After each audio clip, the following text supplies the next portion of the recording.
So, what do you guys actually do with your snail mail? Analog bags, going offline, all those things are trending right now. And most importantly, snail mail is super in. And everyone I know, including myself, have joined in on this trend, or rather, hopefully, this practice to sign up for snail mail, which is delivered to us monthly for the most part. I actually discovered this snail mail subscription service called the Swan Mail Club, and I found that so perfect because, of course, you know me, I'm a swan girl.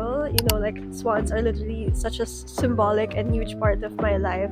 So obviously, I signed up for it, and then when I hit pay on the subscription service, I realized I didn't really know what to do with my snail mail. Like, I know we do receive letters, we do receive the most darling, amazing, lovely letters, but I didn't at that point know exactly what to do with it. Would it just be junk lying around my house? Like, is it just gonna be a bunch of stickers I'm never gonna use? For the last few months, I've been pretty much endeavoring to kind of figure out what to do with my snail mail. So, let me show you guys what I think is the best way to use your snail mail. I've been gifted a few leather journals lately, actually two from friends of mine, so I did not intend on having any leather journals. However, they have been giving it to me as a gift, so who am I to say no to something so lovely? And they are both so incredibly beautiful. And ever since I received the first one, which is actually this from the paper locket, I actually have been trying to find ways to use it in a more productive manner. So not just using it as like a sort of visual journal, something to show on the internet, but rather something I can actually use every single day.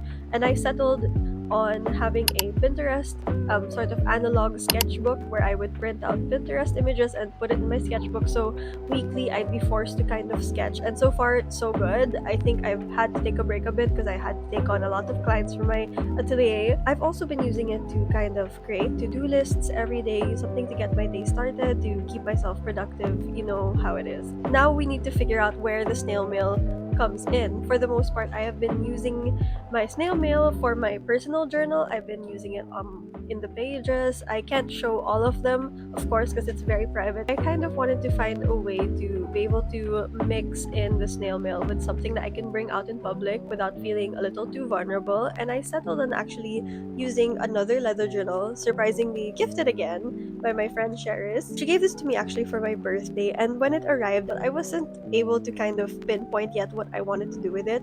But then I realized I had all this snail mail, and I figured out that the best way to kind of use your snail mail is to turn it into a sort of monthly reflection scrapbook journal, because I don't like the word junk journal because it implies everything I collect is just inevitably trash, but rather I want to turn it into a visual reflection of my month, guided by art and poetry and all the things that come with my particular snail mail. So the first 2 months, obviously, I kind of did not get to do the monthly reflections, so I just instead made a collage for each month. It's pretty bare minimum, but I also included the letters that I received because this specific Swan Mail Club, they give me letters from total strangers, and they also send my letters to total strangers. It helps me connect with people from my own country or from different countries depending on whoever subscribes. I think it's such a wonderful way to kind of, meet new people without actually having to know them forever.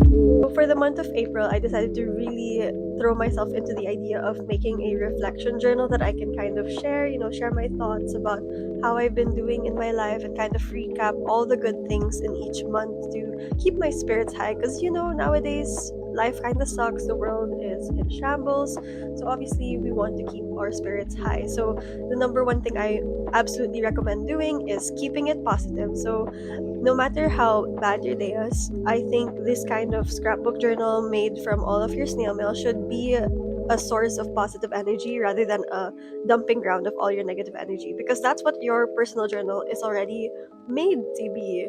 So I think this one has to be something that you can look back on and kind of look at the good old days from the last year or so, kind of find something positive, put a positive spin on your month, and kind of bring yourself, ground yourself into the world again, and to give you that insight that you might need to remember when you're feeling down. Well, what I did is that I took the little zine that they gave me for the month of April, and I actually put some bits of paper in here to give space for my own reflections. And I found that to be very useful because at some point I found myself in a cafe and I wanted to reflect instead of use my phone. And I thought it was such a great way to exchange digital moments for real thoughts and actual thinking. We're letting the rest of the world decide too much for us already, everything from trends to concepts. And I think we need to actually start looking within ourselves in order to figure out what actually works for us, not just relying on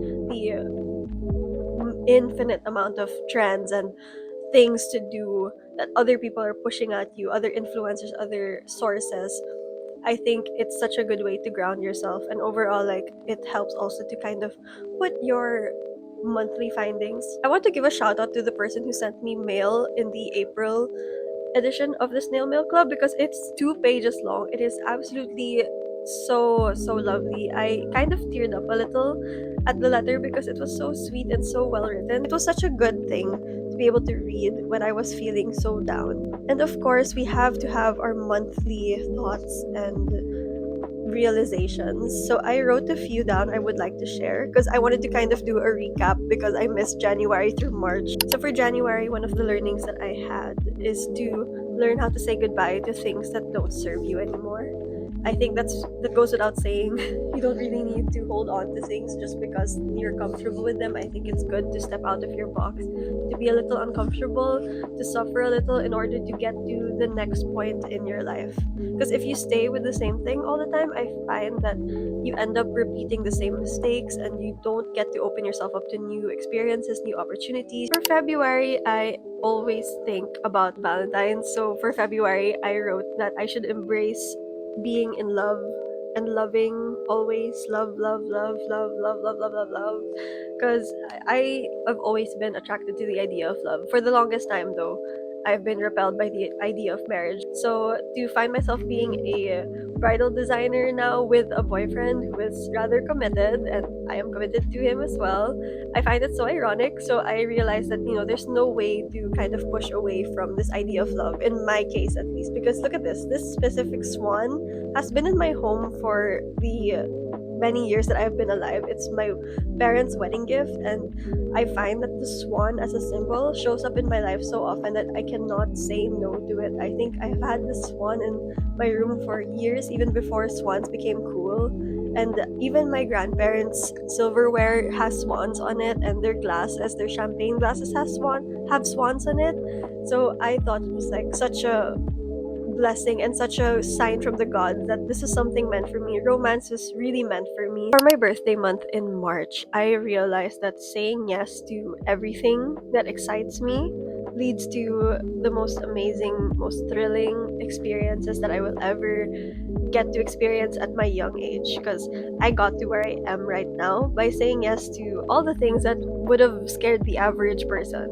Whether it's ice skating really quickly, even if I never really taken an ice skating lesson in my life, or saying yes to a photo shoot so that I could accidentally end up featured in a magazine multiple times.